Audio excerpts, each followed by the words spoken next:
Life has a funny way of breaking you slowly, not with earthquakes, but with creaks in the floorboards. Shifts so subtle, you don't notice the foundations rotting until the walls collapse. For me, it started with a missed kiss. It was a Friday morning, early June, sun barely up. I rolled out of bed like always, quietly, careful not to wake her. I made coffee, took my mug out to porch, sat there with the hum of the fridge echoing faintly through the open window. It was my peace, those quiet dawns before chaos. I thought I was building a life worth living in that stillness. Turns out, I was just keeping the lights on while someone else was moving out emotionally. Her name was Riley. We met at Appalachian State. She was wild then, storm in sneakers. Said things like, "I don't believe in forever, only in now." I was a small-town Carolina boy who believed in loyalty, God, and breakfast for dinner. But she was magic, dangerous magic. And when she looked at me that first night at a campus bonfire, I swear something inside me lit up like pine needles in a campfire. We were married by 23. 2 daughters by 27, Harper and Sadie. My girls, my everything. Riley was functional for a while, organized, controlled chaos. She handled life's logistics like a war general, never miss a birthday or dentist appointment. And I handled the rest. Leaky pipes, backyard grills, being the stable one when everything around us spun too fast. And then, somewhere between school pickups and mortgage payments, Riley shifted. Late nights, 4 smiles, makeup for the grocery store, laughs that didn't reach her eyes. But I chalked it up to stress. Because that's what good husbands do, right? We don't accuse. We support. We wait for things to get better. Father's Day was always a quiet celebration. My girls would make me cards. Riley would pretend to like making pancakes. And I'd sit there feeling lucky even when the eggs were burnt and the syrup was store brand. But that year, something felt different. Too quiet. She kissed me that morning, wished me happy Father's Day, then walked into the kitchen without looking back. Her smile was mechanical. Her hug cold. We went to lunch at this weird comic book themed cafe. The girls loved it. Riley barely touched her food. Scrolled her phone under the table. Said she had a project at work. I didn't push it. She always kept a calendar, color-coded, meticulous. But when she pointed out that my birthday fell on the next Father's Day, she smirked and said, "Double the pressure, huh?" I joked, "Just don't skip the foreplay this year." She smiled, but it didn't reach her eyes. Then came the Friday. She dressed up like she hadn't in years. Heels, tight skirt, makeup so sharp it looked like war paint. "Girls' night with the crew," she said. Last minute. But I knew her crew, and none of them wore 5-inch stilettos to a dive bar in Chapel Hill. She was gone by 7, home at midnight, hair undone, no lipstick, walked past me like a ghost and headed straight for the shower. Didn't say goodnight, didn't even look at me, and that's when I knew. I didn't need a private investigator. I didn't need lipstick on a collar. I didn't even need to smell cologne. I just needed to remember who my wife used to be and realize she wasn't her anymore. The next morning I left for work early. Didn't kiss her goodbye. First time in 18 years. At the store, Missy, the new barista, greeted me with a smile and a "Rough night, huh, Travis?" I nodded. Didn't fake it. Didn't pretend. She handed me my usual black coffee. No cream. No sugar. "You look like a man trying to hold back a storm." I laughed, but there was no humor in it. Mid-shift, I got a call from my assistant manager. Missy had gotten shoved by a drunk customer and hurt her arm. Hospital trip, paperwork, stress I didn't need, but it was a good distraction. Gave me a reason to not go home right away. Saturday night, Riley and the girls had concert plans. Something they planned weeks ago. She said, "No kiss goodbye, just silence." So I did what broken men do. I checked emails. Nothing. Checked her laundry. Freshly done. Checked the hamper. Empty. Checked her phone. Locked tighter than Fort Knox. I gave up. Watched some movie I can't even remember. Fell asleep on the couch. And then came Sunday. My birthday. And Father's Day. Double the pain. She and the girls left early. Beach day. Harper had yelled from the driveway. I stood in the living room alone, watching them drive off without even pretending to remember what day it was. My mom called around noon. "Riley must have something special planned for you," she said. "Yeah, special," I lied. And then I sat there, coffee cold, heart colder. I didn't cry. Not yet, because men like me, we don't break. Not on the surface. We crack, quietly, internally, until one day we explode. That day was coming. But first, I needed to know. I needed proof. And what I found would change everything. Monday morning came like a hangover. No alcohol involved, but the emotional nausea hit hard. Riley was back to acting like everything was normal, making toast, sipping her coffee, humming some tune like she hadn't ghosted me on my own damn birthday. "You sleep okay?" she asked, all casual, like she hadn't spent the weekend somewhere else emotionally, if not physically. "Yeah," I said. No eye contact, no follow-up, just watching the toaster like it held the secrets to the universe. I left for work early. Again, it was becoming a pattern, and I didn't hate it. Work made sense. Schedules, tasks, budgets. Numbers don't lie. People do. Midway through the day, and from HR flagged me down. "Hey, just a heads up. That guy who applied for night manager? He's here for his second interview." I nodded absently, didn't register much, until I walked past the break room and saw him. Tall, mid-20s, cocky, tattoo peeking out his collar. That kind of swagger you only get from sleeping with someone else's wife and thinking you're untouchable. My gut twisted. I'd never seen him before. Not really, but something about him hit wrong. Familiar in that gut-sick way you can't explain. And Riley's voice from that Friday night replayed in my head. "It's just the girls. Don't wait up." Bull. Shit. I ducked into my office and closed the door. Sat there staring at nothing for a solid 10 minutes. Then I made a decision. If she wanted to live like a single woman, I was going to treat her like one. That night, she got home late. Again, lipstick smudged. Her shirt inside out under a cardigan she threw on last minute. I didn't say anything, just stared at her. She stopped mid-step. "What?" she asked. "You smell like vodka and regret." I said flatly, "Excuse me? What's his name, Riley?" She froze. That was all the answer I needed.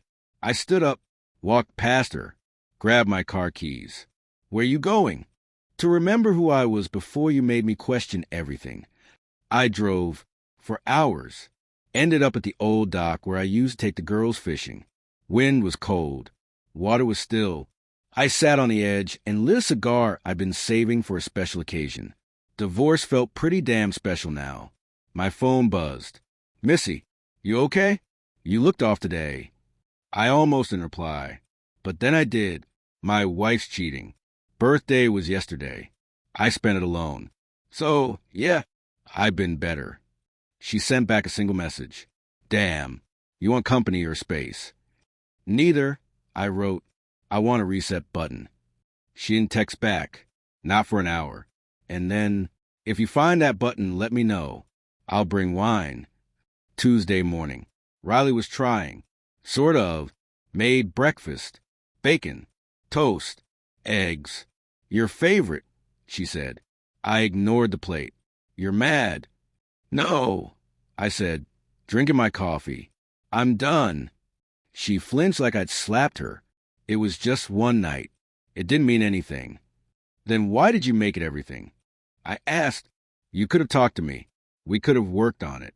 But instead, you let him touch what was mine." Her face twisted. "I'm not something you own." "Damn right you're not," I said, pushing away from the table. "That's why you can pack your shit and go." She blinked. "You're serious?" Deadly. That week was a blur. I stayed with a buddy, Cole, who had a cabin by the river. Riley sent texts. Long ones. Short ones. Angry ones.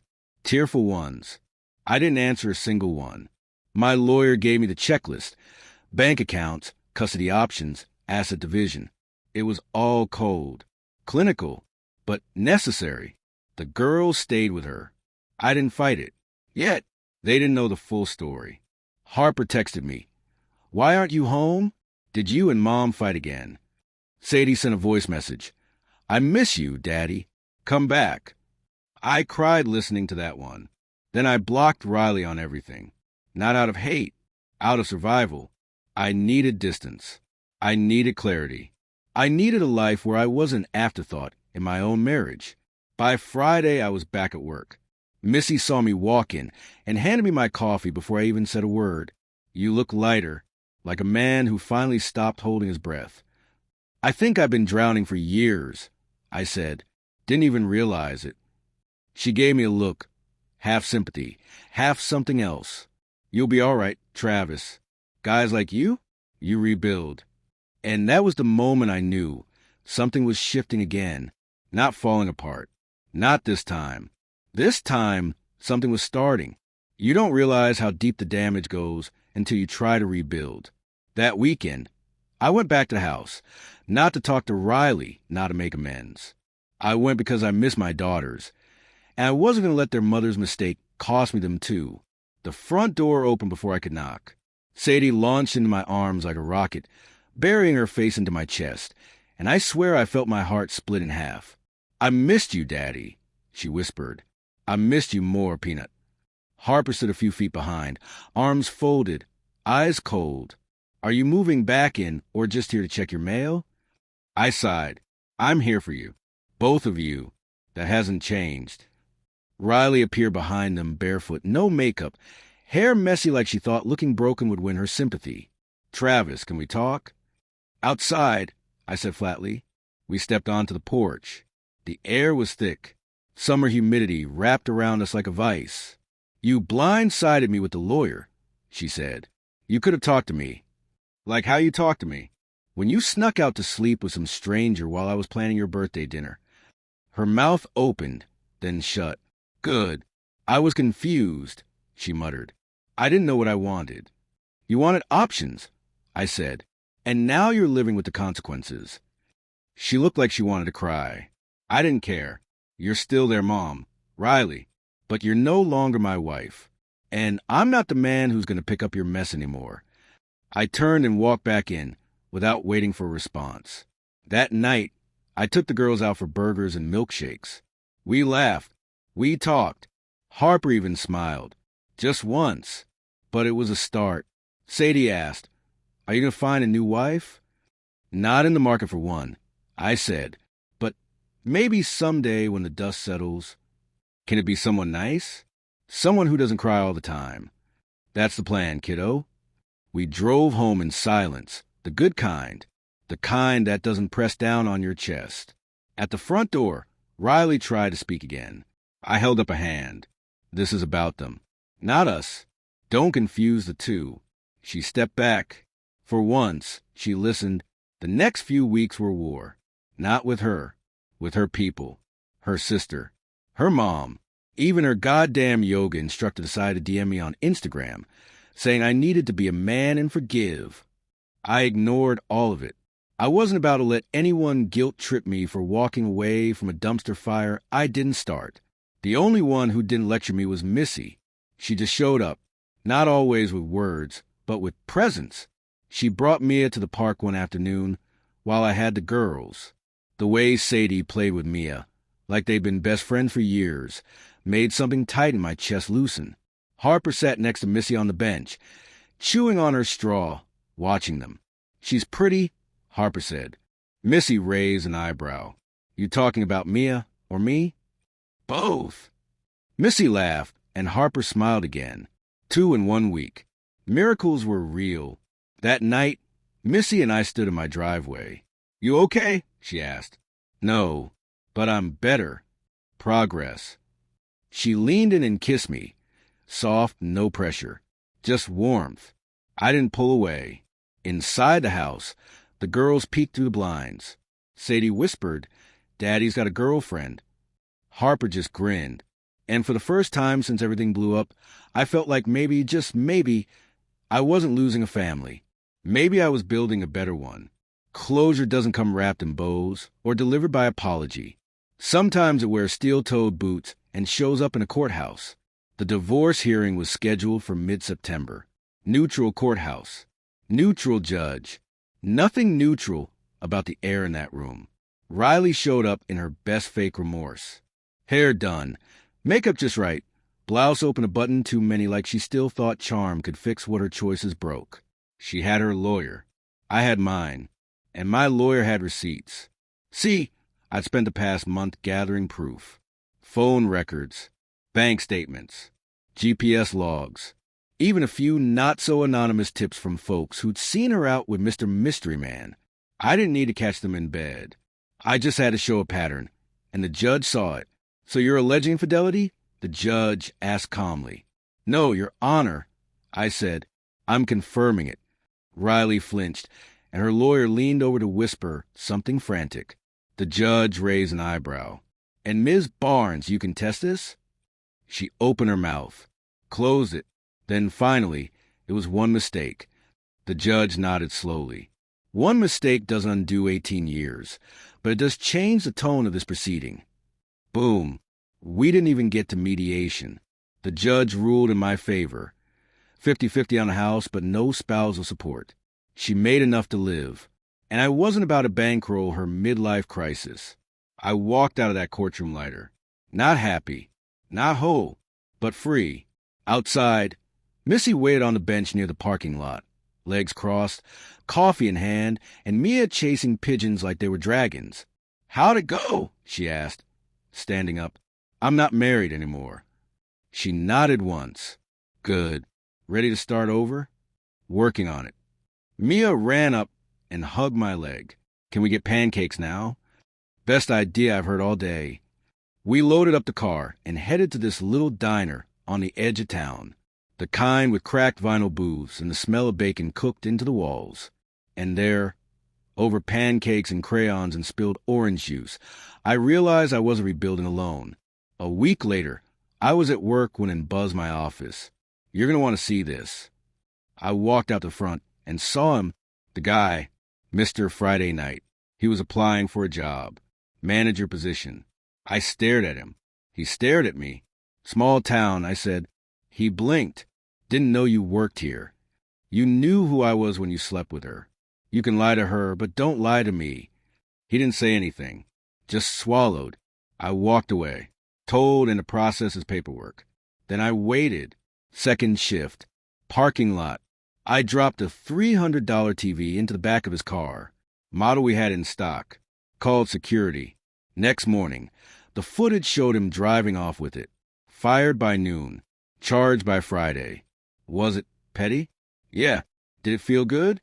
Hell yeah. Missy and I started seeing each other more seriously after that.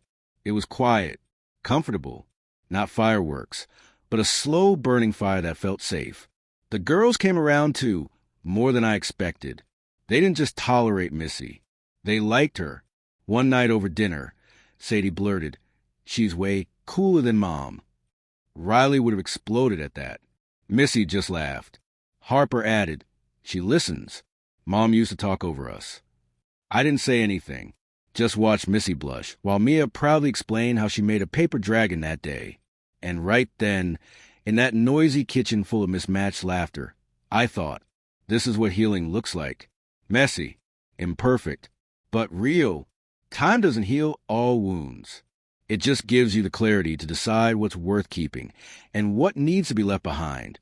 October rolled in with colder mornings and a warmth I hadn't felt in years. Not from the weather, but from finally not walking on eggshells in my own damn house. The leaves were turning outside, and for once, so was my life. Missy and I were moving slowly but steady. She didn't push, didn't pry, just made space. Sometimes that's all you need after being married to someone who made you feel like love, was a performance review you always failed. The girls were adjusting too. More texts, more dinners, fewer tense silences. Harper even stayed over one weekend. Just her, me, and an obnoxious amount of popcorn while we watched bad 90s action movies. Then came the knock. Saturday morning. I was halfway through brewing coffee. Missy was upstairs helping Mia pick out a Halloween costume. I opened the door and froze. Riley. She looked tired. Not the dramatic, mascara streak kind. The real kind. I finally accepted what I did kind. Can we talk? She asked. About? Everything. I stepped onto the porch, closed the door behind me. I'm not here to make a scene, she said quickly. I need to say something. Then say it. She looked down like the words weighed 50 pounds. I was selfish. I know that now. I wanted excitement, freedom, something new, but it wasn't worth what I lost. You didn't lose it, I said, voice low. You gave it away. She nodded. You're right. I miss our family. I miss you. I looked at her for a long time. Do you miss me? Or the version of me who tolerated everything and stayed quiet while you pulled away? She didn't answer, which was the answer. I'm not the same guy, Riley. You broke him. This one, he doesn't come back just because you're finally lonely. Her eyes welled up. I don't want to fight anymore. I just want some kind of peace. You got it, I said. Peace means boundaries. You're there, Mom. I'll respect that. But I don't owe you anything more than that. She wiped a tear. I know. I turned to go, then paused. One more thing, I said. Don't badmouth Missy to the girls. She's not the reason this family fell apart. You are. Riley nodded slowly, then walked to her car without another word. That night, I told Missy what happened. She didn't say much, just held my hand and poured us both a drink. Do you ever think you could forgive her? She asked quietly. Forgiveness and forgetting aren't the same. I said, I forgive what she did, but I'm never going back. She leaned into me, her voice steady. Good, because I'm not interested in being your rebound. I'm here for the long haul, or not at all. You're not a rebound, Missy, I said. You're the first thing that's felt real in years. We didn't say anything after that. We didn't need to. Weeks passed. Then Thanksgiving came. First holiday without Riley. First one with Missy and Mia. The girls helped set the table. Mia made paper turkeys with Sadie. Harper burned the sweet potatoes, but didn't cry about it this time.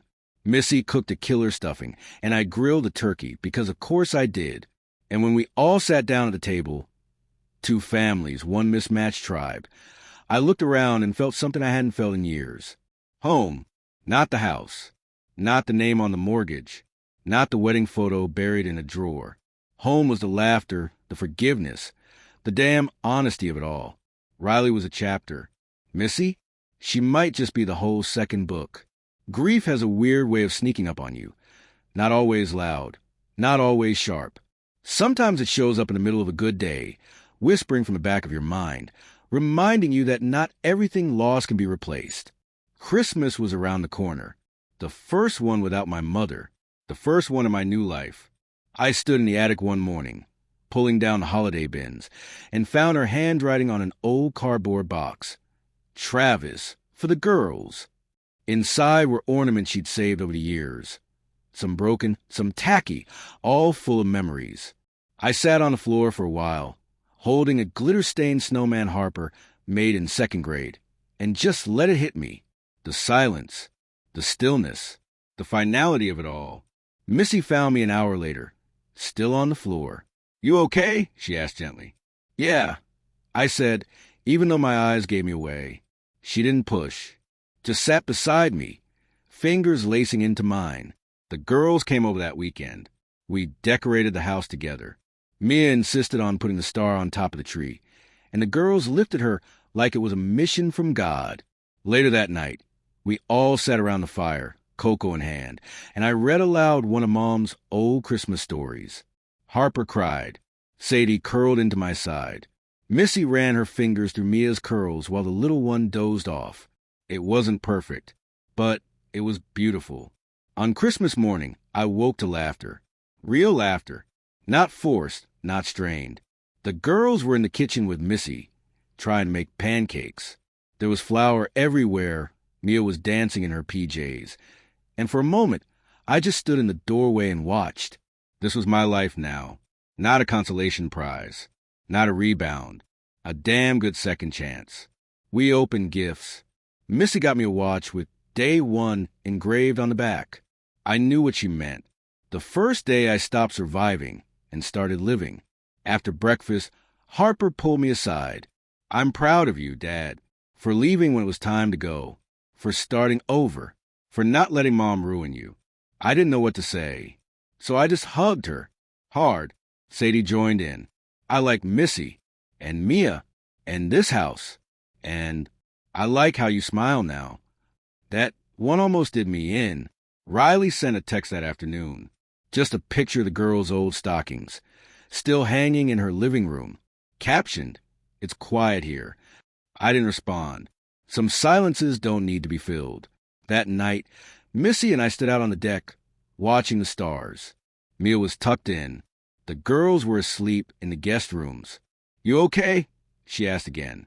"I think I am," I said. Finally, she smiled. "Good, because this right here, this is our tradition now." I pulled her close, kissed her forehead. "Let's make it a damn good one." And we did.